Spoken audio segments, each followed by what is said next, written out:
So let's have a recap of the incident that happened. Can you just give us a summary of everything that happened on Ibom Air, I think Wednesday? So give us a recap, please. Yeah, it was a very unfortunate but avoidable event.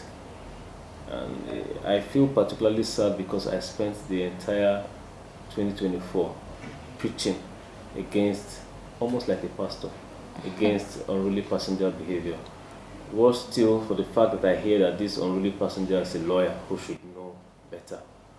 Apparently, sometime in December 2024, she had a baggage short-landed. You know, short-landed means that the bag did not arrive with you on the same flight. But the airline did what they ought to have done according to the regulations. The very next day, her bags not only arrived, but against their policy, they had a driver take her luggage to her in Aba, which is not intra-city per her flight. So when an airline has done that for you, you have no reason to fear that they will not deliver another short-landed baggage to you in Abuja. Now, before passengers boarded that flight, they had been told, you know, Christmas, New Year season, people travel with more luggage, coming in and going out. She had been informed that her baggage may not arrive with her on that flight. She agreed. And it wasn't just her. Every passenger. Those with bags above 20 kg even had to sign an indemnity form. You know. So, you know, when you're sitting and looking through the window, you can see the lineup of bags outside. And she noticed that hers was among those being taken back to the terminal. And then she became very, very agitated. Came out, stepped outside, became very unruly, throwing tantrums, disrupting the flight. And when she was asked to, deboard, you know, so that she can be reconciled with her bag, she got back into the plane, laid on the floor, started rolling around, throwing all sorts of tantrums. And Uyo is a sunset airport. And so at the end of the day, everybody on that flight, the 89 other passengers, because there were 90 in all, could not make that flight. But can you speak to the NCAA regulations that, you know, control air passengers, their behavior on aircraft and even at the airport? As far as the regulations are concerned, there's punishment for every act of unruliness at the airport. And unruliness here refers to both incidents inside the terminal and on the aircraft. Could the airline have done better, moved quicker to deboard her and ensure that the others flew? Yes.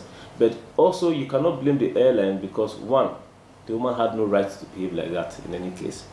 Two, in light of recent other events, there's always a moral problem about how to go about these issues. Increasingly, because of the influence of social media, airlines are afraid. If we are forcing her out of the plane, people make videos and post out there, people will misconstrue these things. It reflects on our image and all of that. AFSEC came there, did the best they could, and protected her from lynching. Because you could hear the voices of and statements of the other passengers who made those videos. Usually, it's typical for passengers to band together against the airline. But in this case, you see, it was passengers against a passenger. Another passenger. It tells a lot. But this year, 2025, we will prosecute, we will punish unruly passengers to no end. She may just be the very first example for the year. So what are the processes of the prosecution? Is NCAA actively involved? Are you handing over to security? What exactly are the processes? When these things happen, the protocol is that FAN AFSEC will take the passenger into custody at Tango City. Tango City is a holding cell at the airport, and from there transfer to the police. The police force, working with the airline, now prosecutes in this particular case, she was in detention for 2 days with the police for terrorism before being charged to court. The court has granted her bail, but the hearing will proceed. I will make sure that it is not swept under the carpet. So do you know the likely sanctions that she will be given, or is she likely to go to jail? These things depends on the charges. Okay. If the charge today, I'm going to get the full briefing from Ibom Air. If the charge is still for terrorism, of course, it's jail term, definitely. And she will also pay heavily for the losses, financial losses, she has caused the airline and other passengers too. So let's get like an overview of your plans for 2025. What exactly is NCAA planning to do in terms of consumer safety, aviation safety? What are the projections? What do you look forward to happening in this year? With regards to safety, there's not much that needs to change. They say if it's not broken, you don't fix it.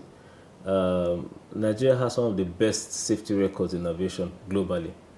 That's why since the coming of the Honorable Minister and my DGCA, there's been no plane crash, except for the unfortunate helicopter crash. That's not a commercial flight in that sense of it. It's still unfortunate. And we look forward to ensuring that it doesn't happen anymore. The DGCA takes safety very seriously, and that is why we recently commissioned the Flight Data Center, where we can simulate incidents like the helicopter crash. So what it does is, if an incident occurs, even if we were not there physically, the system in the Flight Data Center can simulate exactly what happened, drawing data from the black box, and then we simulate, oh, it was at this point this thing happened, this was exactly how the plane tilted, and all of those things. That way we are able to collate data and prevent the same errors from happening next time. It's a major achievement for us. Consumer protection wise, I have a few gray areas I need to focus on this year. But my mantra for the year is providing world-class service to Nigerian passengers compulsorily. We will improve, we will achieve it. Also, we are taking data collection very seriously, because data has been the bane of the industry for the longest time. And I am not quite satisfied with the level we have gotten to with regards to data collection, because without accurate data, we cannot plan, strategize, prevent, and resolve a whole lot of issues. And so we'll do better with that this year. That's why we are going full automation. We also hope to, we will ensure better compliance from the airlines this year. Now we have begun to issue sanctions.